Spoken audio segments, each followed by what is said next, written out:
Thank you all for coming. Welcome to the Columbus Multifamily Investors Meetup. My name is Matt Engel, and I am the host this month. And today we have a special guest, Aaron Wasserman from Homeport. He's going to talk to us about a very important issue that's affecting not just Columbus, but a lot of the country, and that's affordable housing. So, without further ado, I will turn it over to Aaron. Okay, great. Well, hi, everyone. It's nice to meet you. Hi, if you're watching this on the computer. Well, it's nice to be here. Thanks for inviting me. Everyone came. I'm glad to talk about affordable housing. I'm going to talk about, how development and investment looks in my particular niche of the real estate world. You're the ones who came here, though, so I guess, it's your time. Are there certain things, you might just come here to hang out and socialize, and I respect that, I get that, but are there things you would like to know about, or certain questions you have, or things you want me to kind of work into, some, I guess, opening remarks, we just talk and chat, and,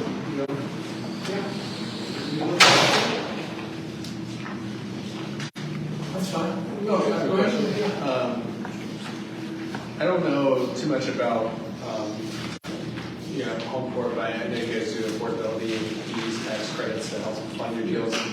When the tax credits run out, or when the lien on the property after 15 or 30 years is done through, do you transition those units into market rate units, or do you keep them affordable? I'm glad to talk about that. The short answer is usually yes, we keep them affordable, but I'll talk about that a little bit. Yeah. Any general other topics, questions? Yeah, so if you have a lot in Columbus, what would be what's the process with affordable housing to get units up? Okay, just general development process. So if you have a piece of land, whether it's a greenfield or classic infill development or something like that. Yeah, funding requirements. Sure. Where to go? Yeah, I'm glad to talk about that. And I'm just sort of curious, are the folks in here, you guys, is everyone here developers, lenders, realtors, all the above, investors? What are folks doing? Lenders. Yeah. Lender. Wholesaler investing. Wholesaler investment. I just don't know what wholesaler is. So yeah, it's great. I heard that before you said it. Yeah, okay. Okay, that's great. All right, well, Homeport is, what do you think? Homeport is a nonprofit organization. I'm a nonprofit real estate developer. So my coworkers and I are developing from the ground up in much the same way that I think any of you or any other developer would, but we have a different, often a different end user, and often a sort of upside down capital stack, upside down financing structure, because our property rents are often capped or have ceilings. It's not rent control. Rent control doesn't really exist in Columbus or I think anywhere in Ohio, but it is a more regulated system that involves a mix of public and private financing. And so, Homeport is a nonprofit organization. Like I said, it's an institution in that sense. It was founded 6 years ago. And so probably everyone in the room is more nimble than Homeport, I'm going to guess. Most of you folks are sort of, have smaller companies or you're individual investors, other than maybe the office we're in, perhaps. The First Ohio Bank is probably maybe more an institution. But so I was talking with Mommy before we started, and it sounds like he moves a little faster than I do. So let me think. So when Homeport works in affordable housing, when I talk to folks, I often like to define affordable housing because it means different things to different people. Often at Homeport, sometimes I describe it as we're talking about affordable housing with a capital A and a capital H. And by that I mean there is, like I say, this system of like mixed finance, restrictive covenants that are placed on properties that limit the use to affordable housing, and also often limit the rents on a property to certain tranches or certain like thresholds. And we are out there serving, I'd say, a wide range of people, right? There are about 7,500 people who are going to sleep tonight in Franklin County in a property that's owned by Homeport. It's about 2,800 apartments that we own. And often these are people, I'd say, they're a wide range, from very vulnerable people who just are not really able to be served by the market unless this type of affordable housing existed. Or just all the way range to do just like regular working folks, but who might work in retail or be your server at a restaurant, and are sort of more vulnerable to the whims or the escalation of the market. Where in Columbus, we have lots of jobs that are coming or have come in the past 10 years, are projected to come in the next 10 years, but the city is just not, or the metro region is just not building a home for every job that's getting created. And so that just ultimately creates a supply and demand problem. So that supply and demand problem often leads to what I'll sort of call like the lowercase a, lowercase h affordable housing problem, where I just sort of call it like, is where I live affordable? Like, can I just afford to pay my rent or my mortgage? And I'd say probably over the past 5, maybe as many as 15 years, that maybe that Venn diagram of the capitalized affordable housing and the lowercase affordable housing are intersecting more and more as there isn't enough supply to keep up with the demand, right? Metro Columbus is pretty much generating almost all of Ohio's population growth and economic growth. I don't mean to defame Cleveland or Cincinnati or any other part of the state, but those are very vibrant places too, of course. But being recorded, so I want to make sure no one's going to say, "Oh, he said that." Just teasing. But but there's just lots and lots of economic growth happening in Metro Columbus. And if you look at whether it's housing starts, building permits, number of housing units, whatever data you want to analyze, the number of homes, that is not matching the number of jobs. And that ultimately creates a balance. And my guess is maybe that's where my work and your work intersects too on the Venn diagram. Sort of thinking about more philosophy when it comes to housing. Whether you're investing or building, a new home that didn't exist before, a new apartment building that didn't exist before. There is, in some way, fundamentally, a supply and demand problem that needs to be met when new jobs are coming, but perhaps new homes aren't. So that's my opening bit. I mean, I can talk maybe a little bit about development of affordable housing, and I can talk, a little bit about the life cycle here, which we get to the question about what happens toward the end. So I would say, Homeport has a lot, or is scouting for properties, which we do pretty much all the time.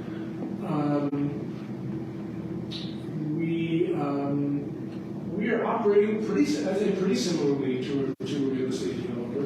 We might be operating at a different scale. Our developments are typically about 40 to 100 apartments in size. That might be big for some people. That might be small for other people. We're sort of in the middle. We're doing the same thing that I'd say everyone else does. We have to obtain zoning relief for our entitlements. We we have to have a PNS contract with our contingencies. We hire an environmental engineer and surveyor and so on and so forth, or architect, and I guess most crucially at that phase, our architect, to start working with us on our program. And we have to engage, the community, neighbors, to try to pitch our proposal during development. I'd say where we start to diverge is we are looking to, to serve public policy needs too. And maybe we cross into that realm more than the typical developer does. Not to say that others don't at all. Most of them do in some way. So we perhaps I'd say are often building larger homes, like a large percentage of 3-bedroom apartments. Or sometimes we're also thinking about our end user, say we're building properties that are restricted to older adults, seniors. What sort of spaces are we going to have in our properties that create community for them or allow us to offer them services like we need to make sure our community rooms are large enough to distribute produce once a month to everyone, because we do house some very rural people who benefit from the middle housing. There's the same, I would say the same fundamentals are very much there. And we go through zoning, and then we go through the financing process. We go through construction with our team, a general contractor, and I'd say the same phases of design that probably you all go through, from schematic all the way through construction documents.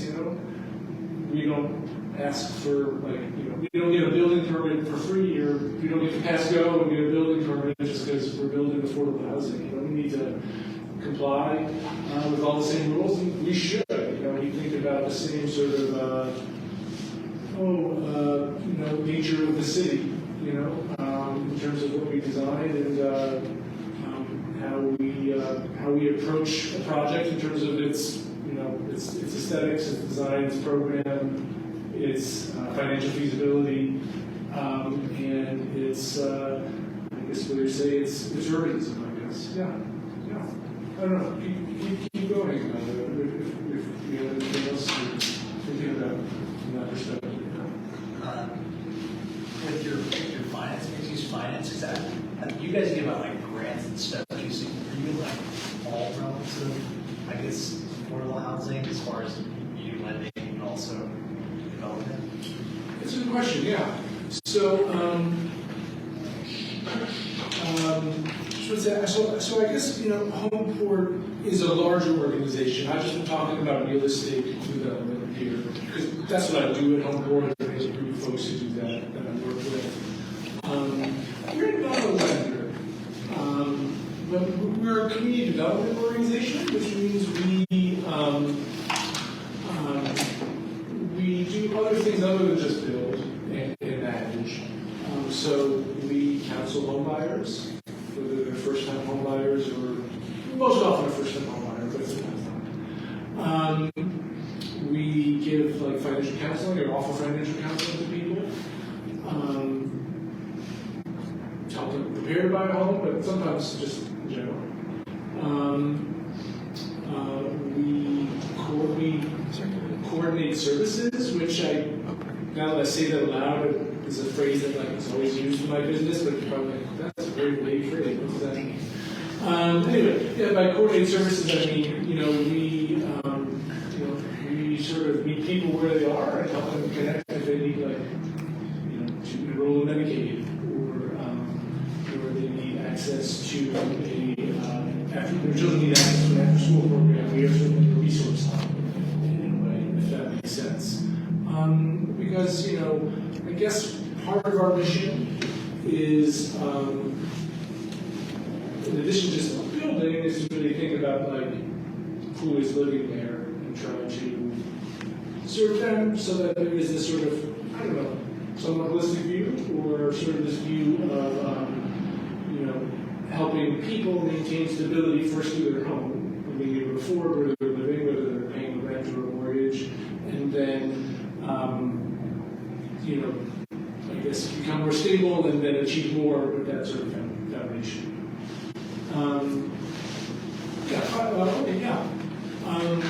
Go ahead, I'll get to finance in a minute, but please go ahead. But how does what you do or what Homeport does differ from the services offered by HUD? The government's housing and urban development organization. That's a good question, and it gets into finance, yeah. So HUD's a big monolithic Government. thing. We are not the government. I said maybe that's one fundamental difference. We're a nonprofit organization, 501c3. HUD is part of the federal government.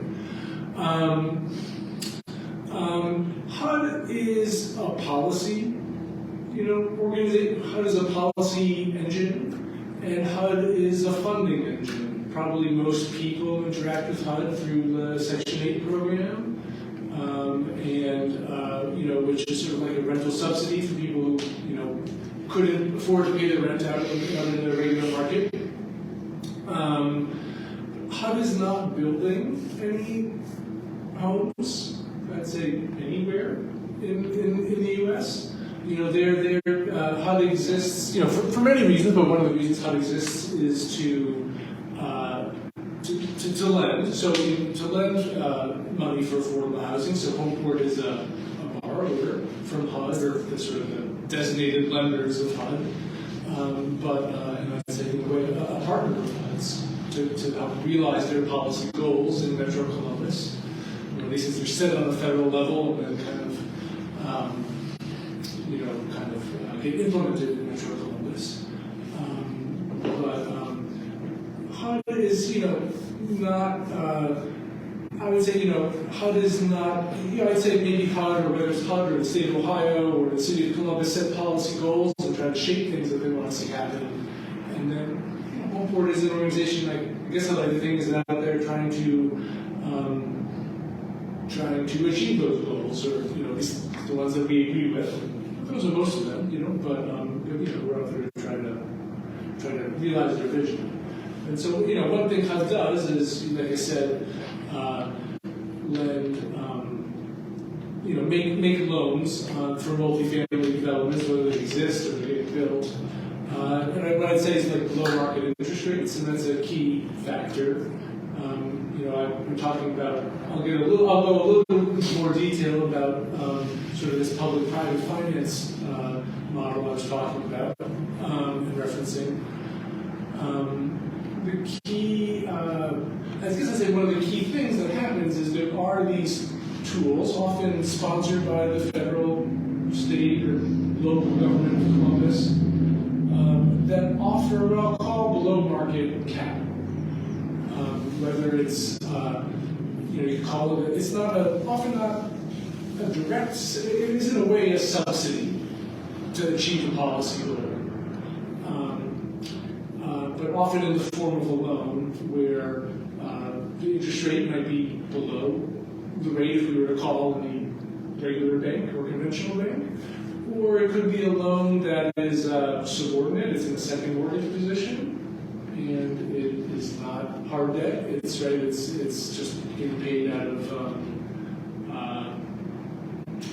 cash flow.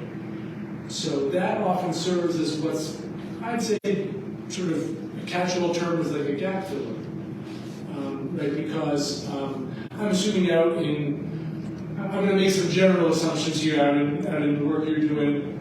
Tell me if I just sound completely wrong. But you're out there and you're borrowing based on your NOI and raising your equity to close the gap. And you're setting your rents based on what you think the market will support in that particular neighborhood. And your NOI is coming for what you think you can operate the property for. And you're borrowing based on your lender's debt coverage ratio. And so again, like I said, we have at Homeport, our properties have ceiling on their rents. So our NOI is sort of by program capped. And we are not going to have the same property appreciation in terms of the overall property value over 5 or 30 years because we're agreeing, to this covenant, or we're making this commitment to restrict rents. And in turn, that means our ability to raise capital on the property is also and so in turn, there's this, I guess I'd say this trade-off or this agreement between the housing departments, whether it's HUD or I'd say more often in Ohio, in Homeport are working with the Ohio Housing Finance Agency to provide financing that is closing that gap. Because, I'd say maybe the rule of thumb I always, have learned is like, the conventional property you're raising, about a mortgage, you're borrowing a mortgage that's going to pay for 75% of your costs. In our affordable housing world, the mortgage is paying for about 30% of our costs. And the major difference is something called the low-income housing tax credit, which is a federal tax credit. It's a pretty complicated means of financing property. If you don't need it, you don't necessarily want to pursue it. It's really meant to target people who are more likely to be in this range of quite vulnerable, up to people who are just what we call sort of general workforce people. Like I was saying, people who just see out every day doing the jobs that are important to make our economy function. They became essential workers in March 2020 very quickly, but are not necessarily going to be able to afford an apartment right here on North High Street that was built in the past 10 years. So this low-income housing tax credit is the major vehicle for financing affordable housing, whether it's in Columbus, Ohio, or the U.S. It's a pretty complicated system. It's I'm sure you did not come to an investor meetup, hangout networking session to talk about the details of local housing tax credits. It's the way to drive people away from you at the party. So, but the general concept is that this federal tax credit is distributed throughout the country, and for developers who are committing, to serve this market, the sort of the proposed developments that each state determines are worthwhile or merit this tax credit because they're serving different goals, will receive allocation of this tax credit. Homeport's a nonprofit organization. There are for-profit developers in my niche of real estate development, but none of them are large enough really to want this tax credit. And so we receive this sort of award of tax credits or this annual slug of tax credits, and we sell it. We usually to I'll call banks, other investors, or specialized sort of investment funds that work to buy these tax credits and then sell them themselves. And there's this sort of trade-off between this promise of tax credits over many years for upfront equity in a project to pay for construction. I'll go here now. I'm going to get to year 15. You went to 301 level stuff quickly with your questions. So I've been working up to it. Go ahead. So I worked in high tech research, market study research for a year, and I feel like I only scratched the surface of how complex everything is. I mean, it's extremely complicated. But what I'm a little hung up on is, and maybe you described it a little bit, you're referring to this idea of an upside down capital stack. What exactly do you mean by that? Meaning the lion's share of the money pulled to get the capital pulled together is investor capital, or meaning investors be paid first over senior debt? No, but more the former. I meant by the upside down capital stack, I meant the percentage of debt on the property. Because of the way the tax credits work, brokering those off, or? I'd say mostly because the ability to service debt at like an affordable housing development, which is much lower because there's much less revenue coming in. Sure. And so as a result, you have this, like, a property will have this, like, large portion of equity coming in from tax credits, and also a large portion coming in from what I'll call sort of subsidized financing or subsidized loans from the city or state. So like how USDA will have like their 1% interest loans or Yeah, that's an example. Yeah, okay. yeah. So you wouldn't think that USDA, U.S. Department of Agriculture, like what is it doing in affordable housing? But actually, it has a very large portfolio of loans, and also sort of its own version of Section 8 that operates in rural parts of the country. Okay. So that being an example of the subsidized financing. Yes. Yeah. Yeah. Okay. Yeah. What percent? What percent is typically that versus tax credits versus bank debt?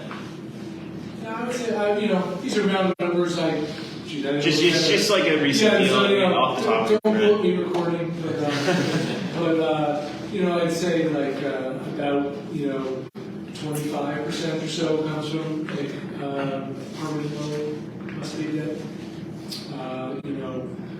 Maybe it's as low as 20%, 15, about 65% will come from the equity of the tax credit investment, and then about 15 to 20% will come from what I'll call sort of like subordinate loan or soft loan that's coming from the agency. Okay.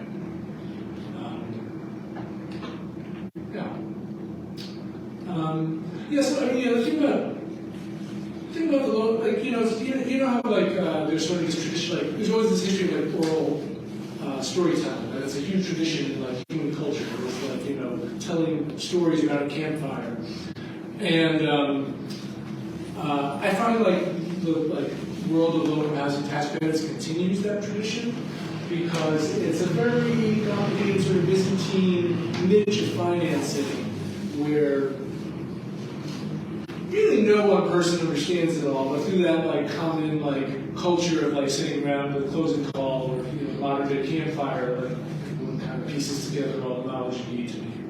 Yeah. I mean, there are a few people I work with who don't know it all. I'm not one. Anyway, so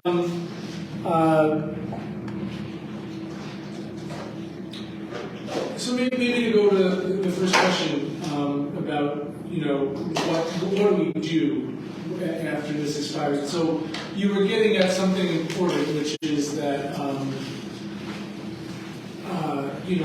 there's this partnership with tax credit investors. It continues on for many years, typically 15 years.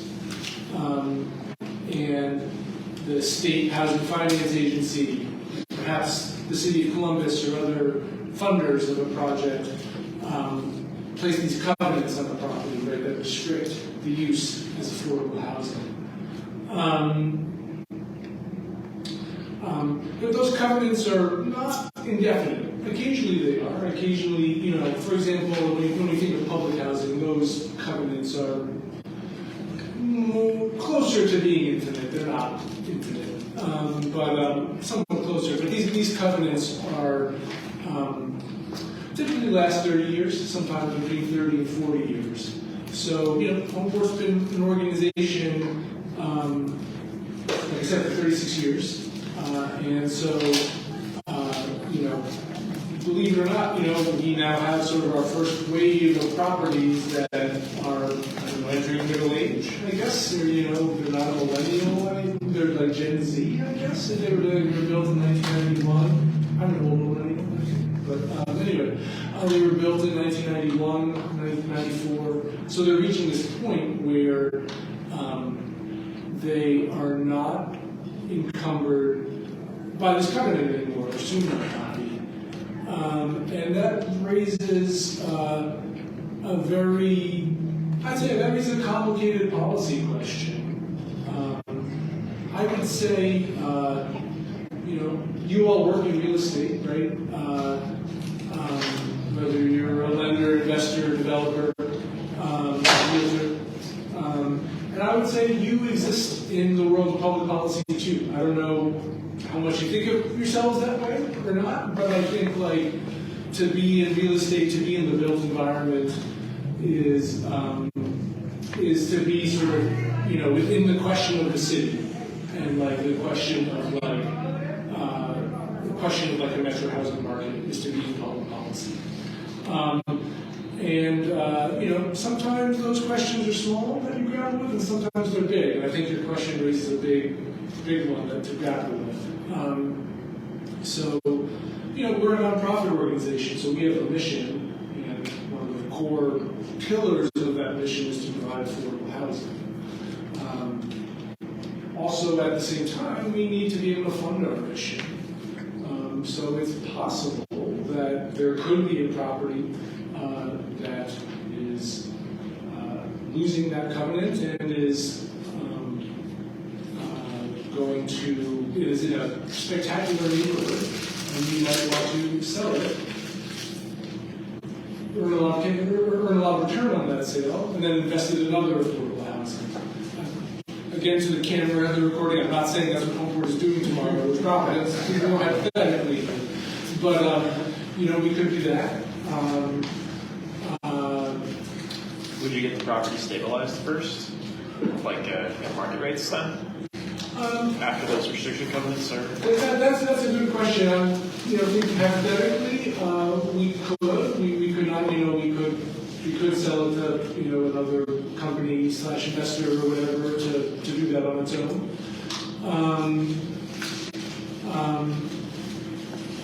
I'd say, you know, it's possible, you know, we have more properties. Often it's been because they've been sort of outside of our, over time they've evolved and been outside of our, come to be outside of our core, like, competency, or maybe we weren't performing well, and we decided to just, you know, even though we're a nonprofit organization, we're not going to hold on to something if it's, you know, pulling us down financially. We're going to make that sort of decision from the perspective of asset management, and you know, see if someone else out there who thinks that they can do a better job, you know, with the property than we can. But also, I'd say probably the most likely outcome is that we will look to refinance it and keep it affordable housing. You know, and so sometimes that could just be without the covenant. You know, we could just, you know, finance repairs on our own, or finance capital improvements on our own. And you know, go ahead. Yeah, with the question about refinancing, if you refinance it after that period, do you get additional tax credits or tax credits once and done? You can get additional tax credits, but you have to wait either 15 years or 30 years, depending on the sort of nature of the development, the original like nature of the development. And I'll go with 1 second. But yes, you can go back, and that's often. I mean, that's something we are, I'd say, at our shop, you know, in our office, you know, planning to do for some of these properties that, you know, are between 23 and 30 years old and in need of what I'd say, you know, pretty substantial like investment, whether it's to their MEP systems or just their countertops and other interior finishes. Yeah. So my first question is, how important is the nonprofit status for obtaining these tax credits?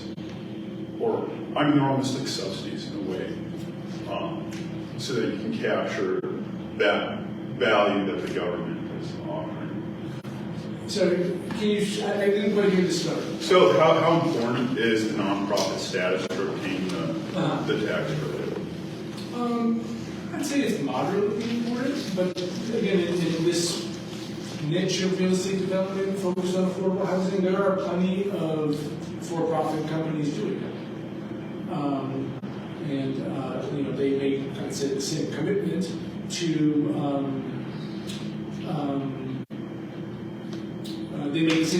you know, to restrict their properties for this particular use. And you know, they are making money off of it. Obviously, they're for-profit companies, and that's fine, you know. within this world, and like I said, at Homeport, we were thinking about how to make money too, to sustain our mission, to sustain our organization, obviously.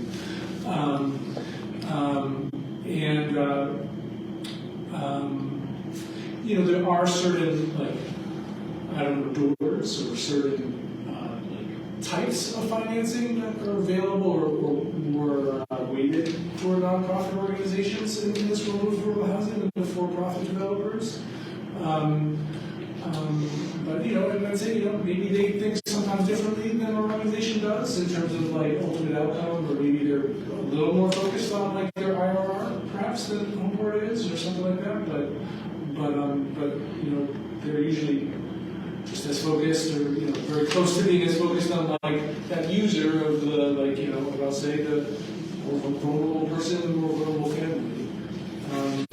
I'd say maybe some differences between a nonprofit and a for-profit actor, in affordable housing is often something I find just geography.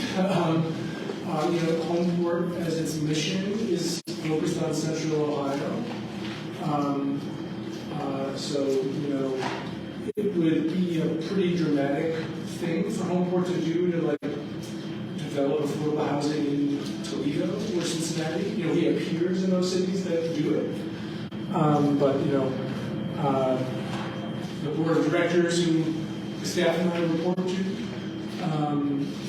we have to be persuaded that we should go to Toledo. So we are really we are sort of a nonprofit organization focused on Columbus, Franklin County, and the adjacent counties.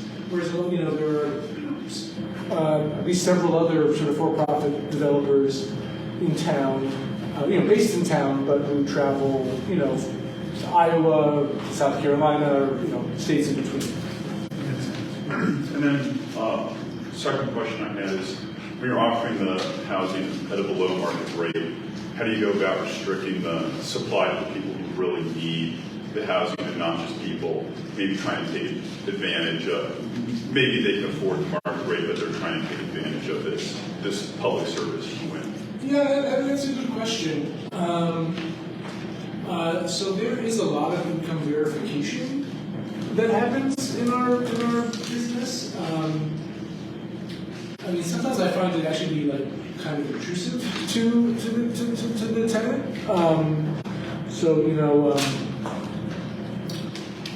Particularly when they sign a lease,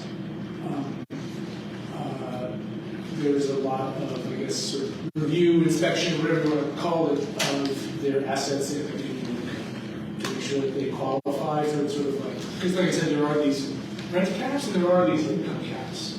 And like I said, it's a wide range from, could be for a family of four, about $25,000 per year as an annual income, all the way up to a maximum typically of about $55,000 per year. So I'm trying to capture folks at different places in their lives or different jobs.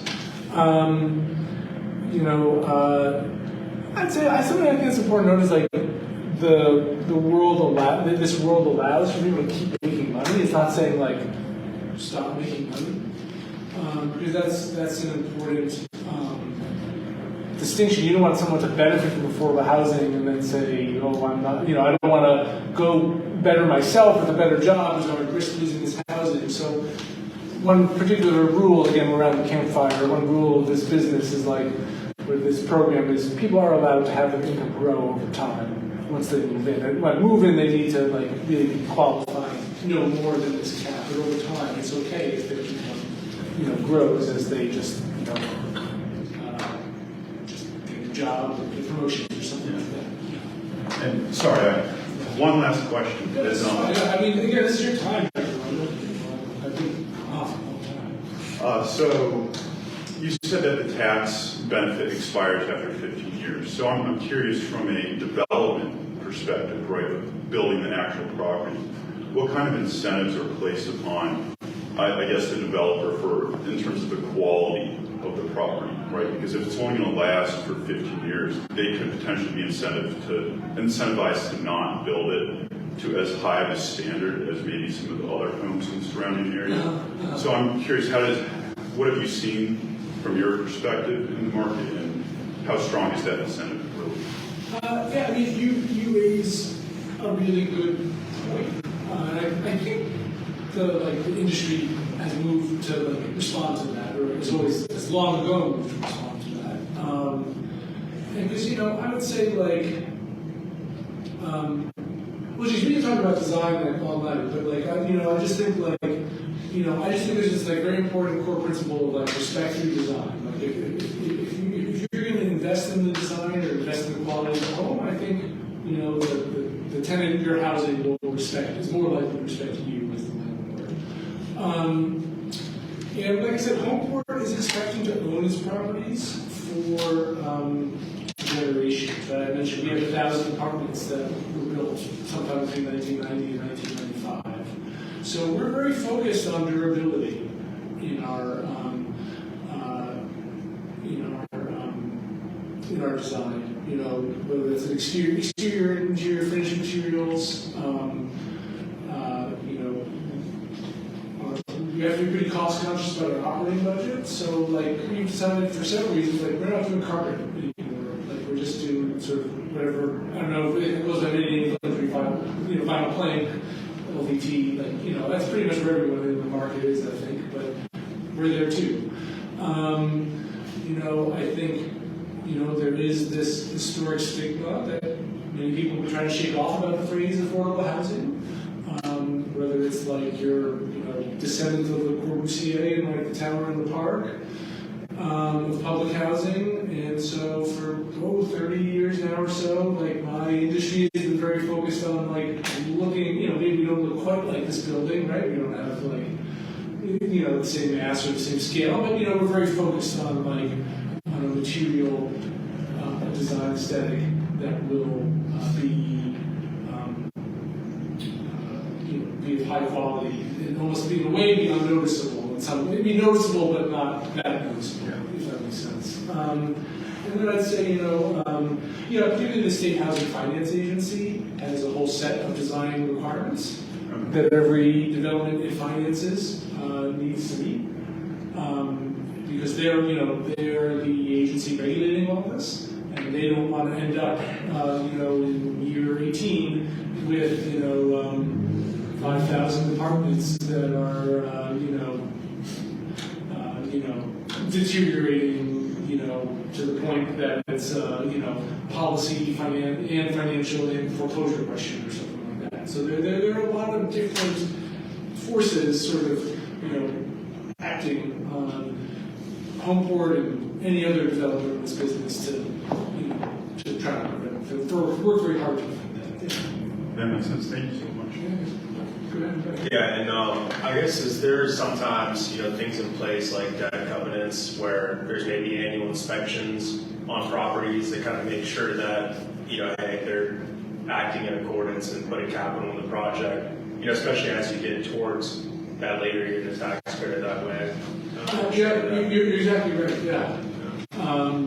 So I'd say a couple things. I mentioned a moment ago how sometimes it's almost intrusive. I'd say to live in one of these properties in the sense that, in addition to the income verification that I was mentioning, particularly the tax credit investor and also the public agencies that are lending money or providing money to the development are making an annual or maybe biannual visit to the property to inspect large number, percentage of the apartments and inspect the entire property.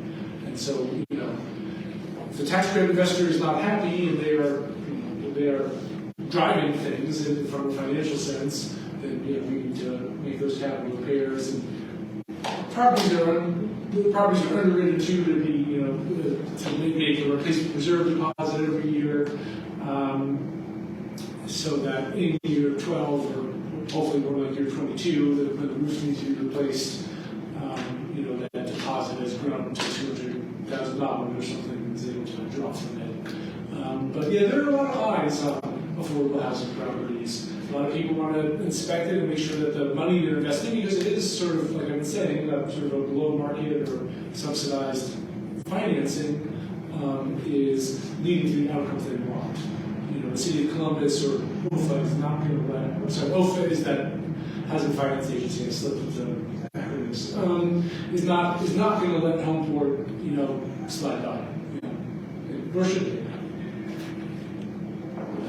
I have a question. I was just curious, with your business model as a nonprofit, what type of challenges have you faced, like with the economic climate, interest rates, and things like that, or have you faced any at all? Yeah, I mean, it's not that fun time to be a developer right now. Right. I don't know if you folks are experiencing it too, but geez, the interest rate on a permanent loan that has advertising at 30 years with a 17-year term is, or somewhere in those ranges, is, the interest rate is 300 basis points higher than it was 18 months ago. That's not really fun. So yeah, I mean, so we have a couple of deals that are just sort of like, especially one in particular I'm thinking of that I won't say for the recording, but one deal in particular that's like trying to get toward its closing and start construction, and it's really just like hanging on tight for dear life to make sure we can do it. So yeah, I mean, interest rates have been tough because everyone's really focused on construction costs, supply chains, availability of labor from March 2020 to about a year ago or so, and maybe that sort of stabilized. It hasn't really come down much, and over the past 12 to 18 months, interest rates have done this. So it's all up here at my somewhat brief career. I haven't really experienced both of these happening at the same time like this. It's really hard to make some of these deals, pencil out, or excel out, Gotcha. So I guess a follow-up as you were speaking. So like, what are some of the obstacles or like creative ways you have, with your acquisition? I'm assuming, when deals don't pencil, that you kind of pivot to be like, okay, can this make sense, or is it just like doesn't work into the next? Yeah, no, that's a good question. I mean, we sometimes personally I would say what's the phrase or the cliche, like if you have a hammer, everything's a nail. Like sometimes I feel like that's me too much because we have this core business or core, it's formed by this core mission, and so sometimes I do feel like this hammer we are carrying around is like many different hammers. Right. Sometimes haven't quite found that hammer all the time. I mean, I'd say it is somewhat more financially feasible or somewhat simpler in a way to rehab and turn to within our portfolio rather than to do as much new construction development. But there are other logistical complications. I mean, you folks all listen to development investment. It's not easy. I mean, it's harder to do that for sure. But it's not. None of it's easy. To piggyback off his first question, so for non-Section 8 properties, maybe they have strictly, it's a strictly LIHTC property. What have tenant defaults been like off the last 6 to 12 months? Because it's not guaranteed by the government. I'm just curious how that's impacted your agency. Yeah, no, that's a good question. I would say, economic vacancy is higher than physical vacancy, and it has grown at a faster pace than physical vacancy. Ever since March 2020, I think we, as an organization or as a owner of a portfolio, experience, what you hear about, how, for a while people just weren't able to balance being in the labor market and take care of their children or spouse or whatever. And we experienced that, and probably also experienced people who think it's not really feasible for them to be into the labor market perhaps. So, I mean, we have benefited a lot from the various COVID area stimulus bills that provided more economic rental or more rental assistance to people, through the city of Columbus or through Franklin County or other, government levels. So it's been tough, because like I said, we do house people who are vulnerable out there. They're good people, but there are a whole confluence of reasons why they, a lot of people are pay the rent in the same way that you would expect maybe your sort of median person would pay the rent.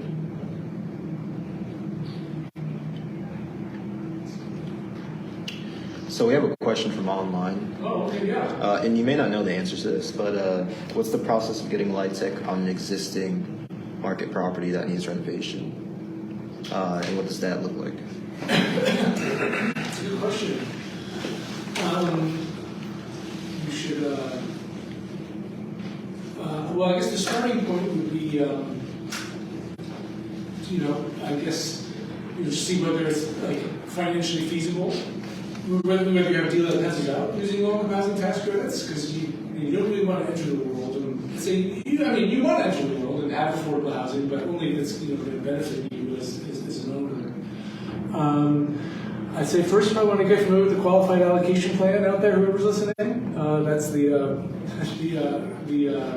annual plan that the Ohio Housing Finance Agency creates to determine like which properties it believes merit low capacity tax credits. The state agency, the state housing agency, is generally pretty stringent about who they want to let in the door of this world. So, they are the stewards of, I guess that's precious or scarce resources. So they want to make sure they're awarding these resources to experienced developers. So if you're going to do it for the first time, you will need a partner to do it. Could be Homeport, or any of the other sort of 50 or so, maybe 70 developers who like specialize in this. It's more of a, I guess, like ethical question, but if there are for-profit businesses doing similar things, why not just be a for-profit business? Oh boy, yeah, that's an interesting question. No, that goes deep, which is what I like. We can talk about, we can talk about this for ages, perform what works or what doesn't. But why not be a for-profit company? I don't know. I guess I'd like to think, at least speaking personally, I'm sure someone who's like, there's like an all of the, like sometimes I take like an all of the above approach to like a multiple choice test that like, there isn't going to be one solution or one type of solution that's going to address a problem. And so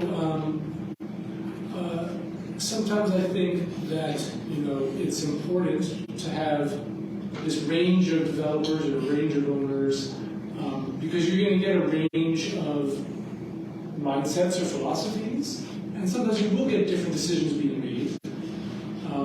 I think it's just important to have community stewards, that are owning real estate as well. I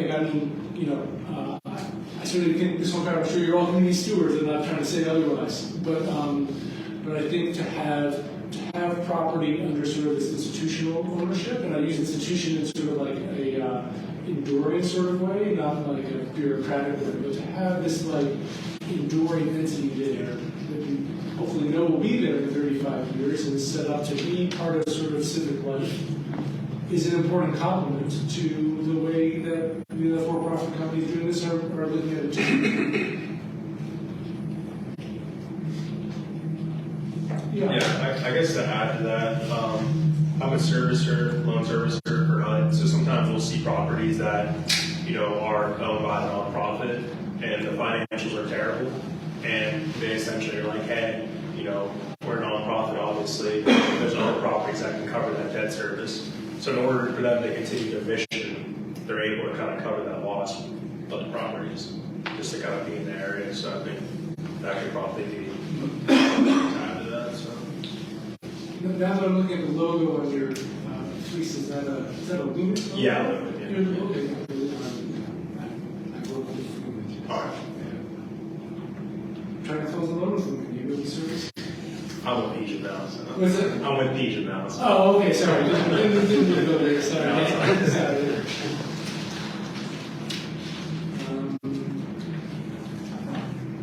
Any other questions? Sure.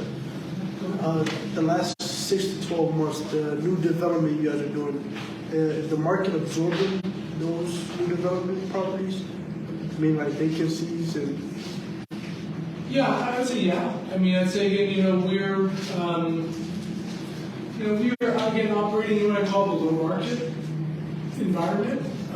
So I'd say, depending on the property, we're typically signing leases with a monthly rent that's 15 to 40% discount, perhaps, from general market in Columbus. So yeah, I'd say usually, if we are, we're going to finish construction on a 100-unit development in Linden. If everything goes well, we'll finish about August 1st.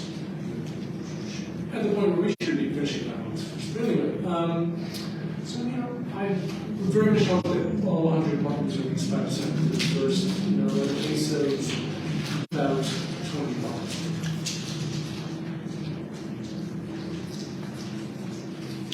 So most of us in here own property, right? So my question to you is, how can we kind of help to bridge that gap between, affordable housing and market rate? Yeah, no, I was thinking about that because, as I came in, I was like, oh, we might be coming from different corners of the real estate market here.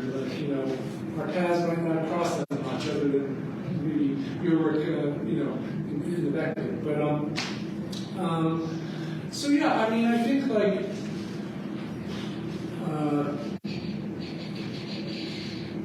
so maybe to be philosophical again, I'll go back to this. We are all working in this metro market, and we're all working in this metro policy problem. And sometimes it might not feel like you are or I am, when we're banging our head in frustration over pro forma or contractors or something one day. But I would think about in terms of you should be out there thinking more is more. Think about being out there to make sure we're creating stable housing that's going to create stable jobs for people. To be maybe somewhat less philosophical and more action oriented, say yes to good development.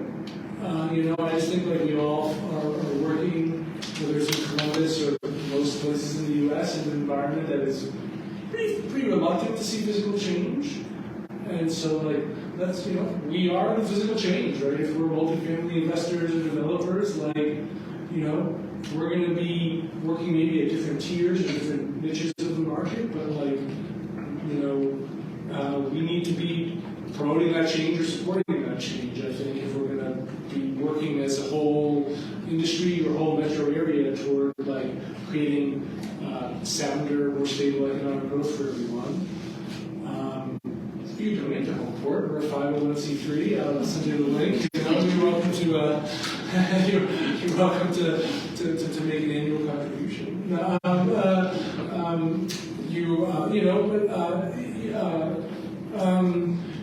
If you are a realtor and you want to talk about properties you have for sale, I'm glad to talk with you about that. If you think about that, or and sometimes or you think about sometimes are you pushing IRR on every project, or do you not need to on every project?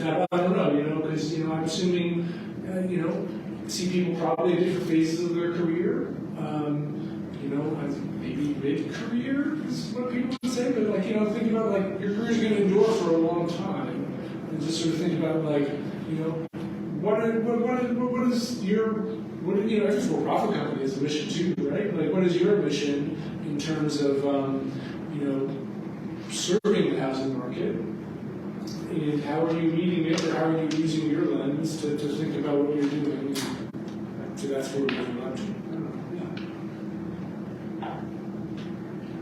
You say transition in, I guess, different models, doing a rent by the room to try to open up more availability in the housing? That's, I'm not sure, I don't know if you folks are familiar with the rapid developments that are happening Washington, is it just like west of on Broad Street? I believe, and sorry again if I'm like misquoting you, Kaufman Development here, I'm sorry for the record, but I'm pretty sure that I think the newest phase of Gravity is finishing construction has a sort of more like,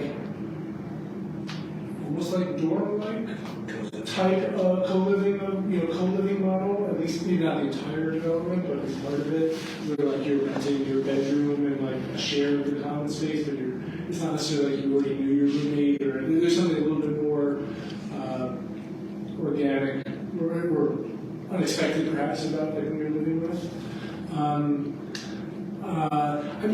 I think there are like there is lots of like stuff like that to try to in the market.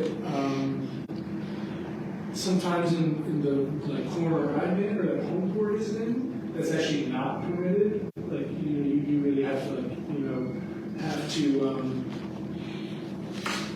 make sure every apartment has a certain number of a bathroom or 2 bathrooms, or a certain amount of living space per bedroom, and living space per kitchen or floor area. So we're slightly more regulated, slightly more bound to what I call building code. But I don't know. I think there's a lot out there to consider. It's often like what you're describing. Everything kind of comes around, right? Like so the idea of the rooming house, right? That's a very common historical building type in a way. Just like the rooming house has become a very some of these are much better marketing phrase than I just said. But like in 1885, if you were walking around German Village, that was essentially like the type of housing that existed to serve the businesses or factories or whatever that were nearby. And then through the course of evolution of zoning or building code or other many different factors, that became as passe as possible, and now all those boarding houses in German Village are like pretty nice, fancy, like 3-bedroom homes, But I think maybe what we need from a production perspective is something more like that now. And I'm not quite sure. I wish Homeport would help solve that. I'm not quite sure we are in that corner, but I think there's a lot of exploration to do there. Yeah, you're spot on with Kaufman and Gravity. We actually just got back from touring that. So it is like a co-living space, almost like what you would think of some college apartment buildings, where you rent out a room, but there might be like a common area kitchen, or 2 rooms might share a bathroom, like bathroom with a shower, or 1 room might have their own bathroom and shower, but share the kitchens with other rooms. So yeah, it's pretty interesting to see that. Yeah, I've never been involved in anything like that before. That sounds, if it works, like, why not? If there are people who want it, obviously there are limits to that. Why not? There are some things that, why not that? There are reasons why not. I don't know. Sometimes like the building code's evolution is just like, sort of reinforcing the nuclear family of like 1948 or whatever, and there are a lot of family types or household types that are just not the nuclear family. I didn't expect to say nuclear family.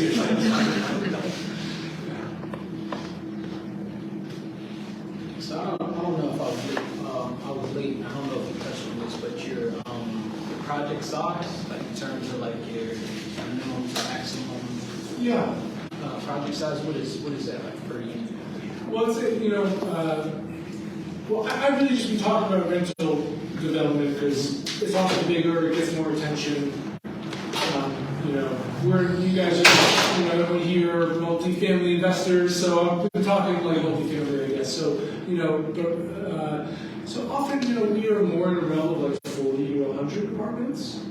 Sometimes we try to get bigger. That's been maybe a number that's hard for us to break through. But, we go down smaller, 2 for sure. And also Homeport, it builds and sells single-family homes. At a pretty regular pace. We've either sold over the past few months or in the process of selling about 6 single-family homes right now. And so we go down as small as 1 apartments. But you know, I think probably folks here have experienced this, and I experienced it too. There are these like step functions in development where to build one single-family house probably requires as much effort as to build 6, you know, houses, or you know, 6-unit development. To build 20 probably requires the same effort as 50. So that's something we wrestle with a lot. But like, if the whole world, if all of North High Street were just 50-unit developments or 80-unit developments, it would be kind of a boring place. Like, the reason it's fun to be on North High Street is like there's all these different building types, and different building heights, and that's fun and exciting. And so you know, we don't want the whole world to be 200 units by 200 units, but we don't want it to be 1 unit by 1 unit either. So yeah, I mean, I wrestle with that all the time. When you, excuse me, when you build and sell, like say, a single family, is your buyer pool restricted to low income, or can that be open to the market? Usually there's a restriction. Usually has a shorter restriction, so that, you know, after 5 years, if a family goes to resell their home, there's not a restriction. They get to capture that appreciation. It could be longer than 5 years. Don't quote me in the time, you know, everything is an exception here, recording world. Always an exception. But yeah, often I would say maybe that maximum household income is a bit higher than the maximum in our rental developments. And I would say often we are building single-family homes as sort of maybe like a nonprofit mission or nonprofit strategy to generate other investment.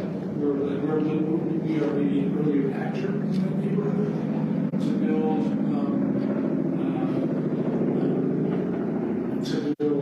to build more homes, and hopefully other people will follow us and do that. So sometimes even our restrictions, like what can our appraisal limit be, even beyond like what could a household or certain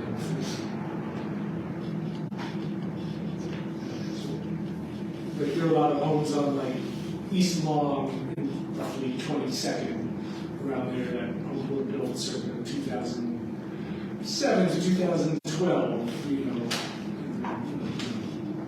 a lot of appreciation out of those homes.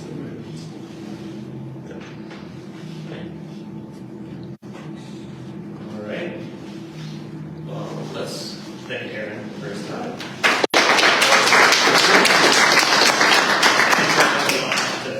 Thank you so much. If you have not already, go ahead and scan the QR code at the back and sign in. And the rest of the time is for networking. Grab some food, grab a drink, and eat something. Thanks, everyone.